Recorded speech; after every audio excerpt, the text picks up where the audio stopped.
اس عید قربان پر جب پورا عالم اسلام سنت ابراہیمی کی پیروی میں بارگاہ الہی میں جانوروں کی قربانیاں پیش کر رہا ہے، ایسے میں امت مسلمہ کا عظیم لیڈر اپنی باوفا اہلیہ اور نظریاتی کارکنان سمیت اپنوں سے دور جیل کی کال کوٹھڑی میں اپنی آزادی اور آرام کو اپنی قوم کی حقیقی آزادی پر قربان کر رہا ہے۔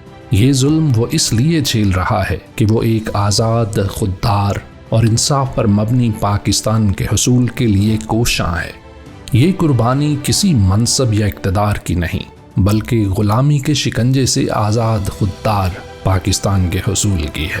یہ عید ہمیں یاد دلاتی ہے کہ قربانی محض جانور ذبح کرنے کی رسمی ادائیگی نہیں، بلکہ باطل کو شکست دینے کے لیے اپنے نفس، اپنی آسائش اور اپنی آزادی کو بڑے مقصد کے لیے قربان کرنا بھی ہے۔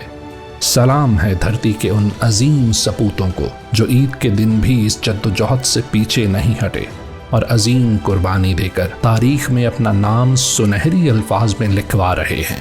یہ قربانی قوم پر قرض ہے۔ انشاءاللہ بہت جلد ملک گیر عوامی احتجاجی مہم کے نتیجے میں قوم اپنے محبوب لیڈر سمیت ناحق قید حقیقی آزادی کے اسیران کو ظالم کے شکنجے سے نجات دلا کر رہے گی۔